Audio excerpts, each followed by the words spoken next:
Okay, let me talk a little bit to set this up.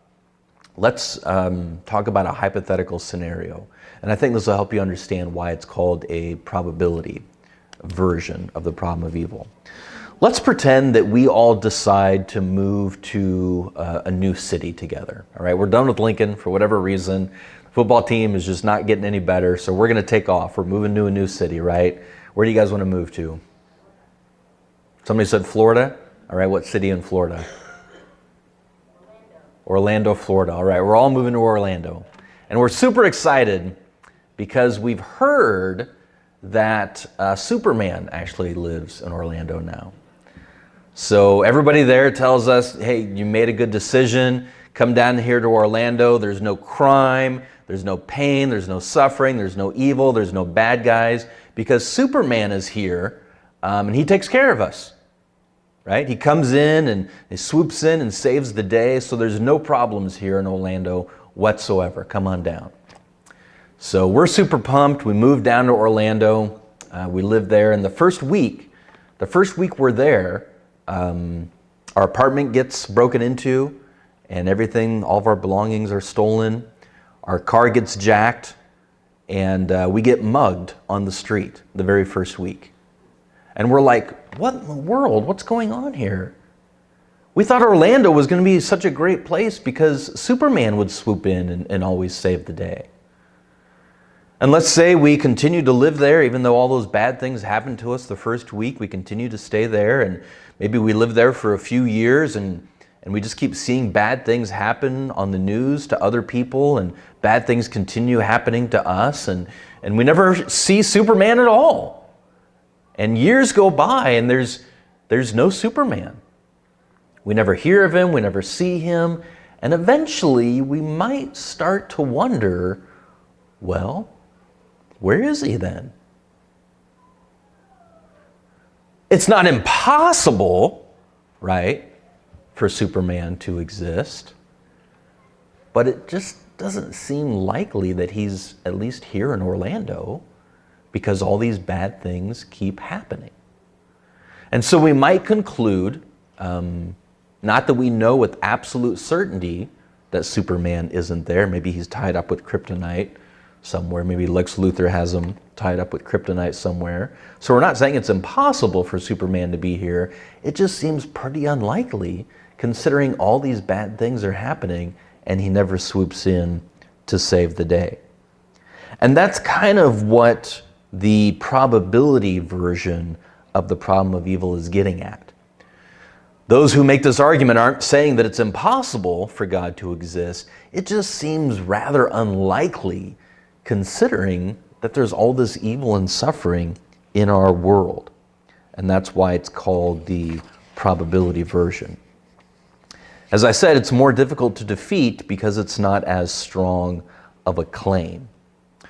What I want to do is kind of walk you through how this conversation is played out, okay? And this is, I'm going to summarize hundreds of years of discussion over this issue. But honestly, this is often how the conversation plays out when a theist, a Christian, and an atheist have this conversation. So it's not only summarizing hundreds of years of people writing and thinking of this issue, it also summarizes, I think, well, just a 15-20 minute conversation, how it usually goes between a well-informed Christian and a well-informed atheist on this issue. So this is usually the flow of the discussion. This is how it usually goes back and forth. So it'll start, right, with the atheist making the probability version of the problem of evil. And they're saying, look, I don't think that there is a God. I don't know with absolute certainty that there's no God. That's not the claim that they're making. They're just saying there probably isn't a God because of all of this evil and suffering in the world. And so I'm concluding, the atheist, that there is no God because of this. The most common response on the theistic side then is to present some sort of greater good theodicy. And that kind of came up in that first video. Did you notice that? The dentist drill always catches my attention. Gives me goosebumps every time I hear that noise, even in that video, right? But that's a good example, because a greater good theodicy basically says, well, God allows evil in order to accomplish some greater good. So for example, maybe if my child, let me step back for a second. Would you ever let somebody cut your child with a knife? You might say, well, no, I would never allow that to happen. Well, actually, you might. If they had appendicitis, if their appendix burst, you would allow a surgeon to take a knife, a scalpel, and cut your child open in order to accomplish a greater good, to remove the appendix. And we have all sorts of surgeries, right, that we go through that aren't fun. Going to the dentist is not usually fun, right? Sorry for all the dentists in the crowd. But we do those things, even though they're painful and involve some suffering, because they lead to a greater good. And so the most common response to the probability version of evil is some sort of greater good theodicy. That, look, hey, even though we might not know all of the greater good that God is bringing out of the evil and suffering that He allows, that's why we think God is allowing it, because He brings about a greater good from that evil, or prevents a worse situation of evil and suffering. So either He's preventing a worse evil, or He's bringing about a greater good from the evil that He allows. So that's the most common strategy to the probability version of the problem of evil. So how does the atheist come back? How does the atheist respond then to that? Well, the main objection to a greater good theodicy is to argue that there seems to be some evil that serves no purpose. So the atheist side would win if the Christian or the theistic side is making a greater good theodicy. The atheist would win or defeat that if they could show that there's some evil which doesn't result in a greater good. Okay? In other words, evil that is purposeless, that serves no purpose. The reason the atheist would win in this situation is because the theist on the other side is claiming that every evil has a purpose. God brings about a greater good. Going to the dentist, surgery, there's always a greater good that comes from the suffering and evil that God allows. So the atheist is pushing back now, and they're saying, come on, really? Certainly there's some evil that serves no purpose. And they'll bring up, horrendous situations that do happen. Little children being murdered in ghastly ways. One of the most common examples in this conversation is to talk about a baby deer dying in a forest fire.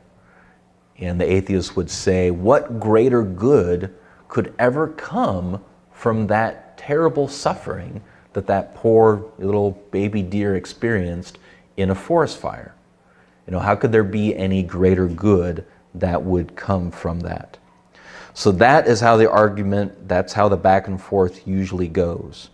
The atheist is going to be saying something like this. This is the purposeless evil objection to a greater good theodicy.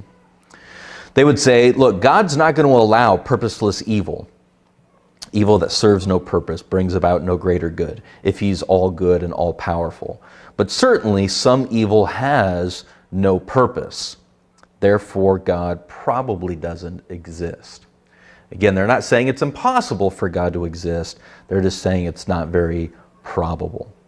So in order for the atheist's objection to work, they have to argue that some evil serves no purpose.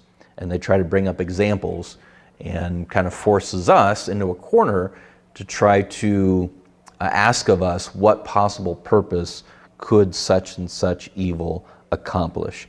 Baby deer dying in a fire, etc., etc. Now, the way for us to respond to that, again, this is back and forth, this is how the conversation usually always goes, is to challenge this, right? Challenge the idea that there is purposeless evil. So basically, we're going at premise 2 in their argument.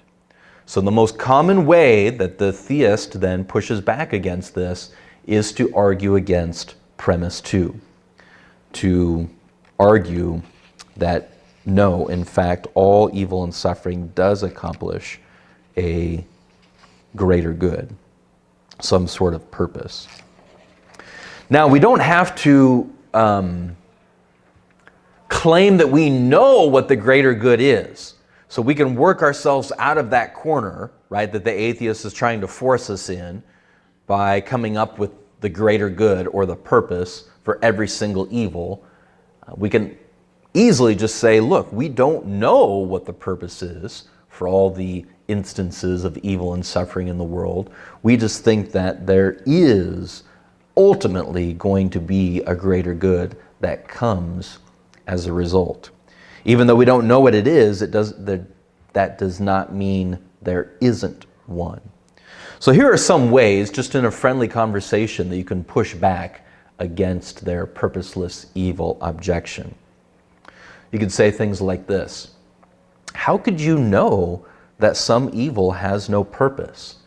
It seems very, very difficult for us as finite creatures to know all the ripple effects and all the consequences that different actions could have. And so for us to adamantly claim that there is an instance of evil and suffering that accomplishes no good, no greater good whatsoever, that seems like a very high bar, very difficult for somebody to prove that.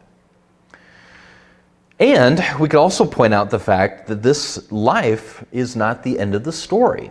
So even for that baby deer, right, we don't know what the afterlife holds for animals, humans, obviously. And so usually the atheist is thinking of this life alone. But if Christianity is true, then there's a whole afterlife to consider in which greater good benefits might come as a result of evil and suffering that we're unaware of in this life only. So you can't limit it to just this life. So this is some ways to push back against their purposeless evil objection. All right, now I think this is a pretty strong reply against the purposeless evil objection. Okay, so if you go back to the conversation, right? I think this fourth point, right, for the conversation, we follow it down to number 4. I think this is a very strong response to number 3, okay? So I think number 4 is a very strong response to number 3. However, I'm going to go back even earlier and say that I'm probably not the biggest fan of Greater Good Theodicies. So when I'm in this conversation, even though Greater Good Theodicies is the most common strategy here, it's not a strategy that I take. There are other theodicies out there besides the Greater Good Theodicy, and I've actually tried to work on developing a theodicy of my own, which I'll share a little bit with you this morning, but it's not fully complete yet. It's something that I want to write out and think more about, but I'm in the process of developing my own theodicy. And there's just several reasons why I'm not a fan of the Greater Good Theodicy. So it's not the strategy that I would take, even though that's the most common strategy. One of the reasons why I don't like the Greater Good Theodicy is that it seems to put God in a difficult situation. It seems to indicate that somehow God needs evil in order to bring about certain goods. And so that's one of the reasons why I don't really care for the Greater Good Theodicy. Can God bring good out of evil? Well, of course he can. Does he? Yes, certainly. But I'm not sure if that's the actual reason why he allows evil and suffering. So I think God does bring about greater good from evil and suffering quite often, but I have my doubts as to whether that's the main reason that he allows it.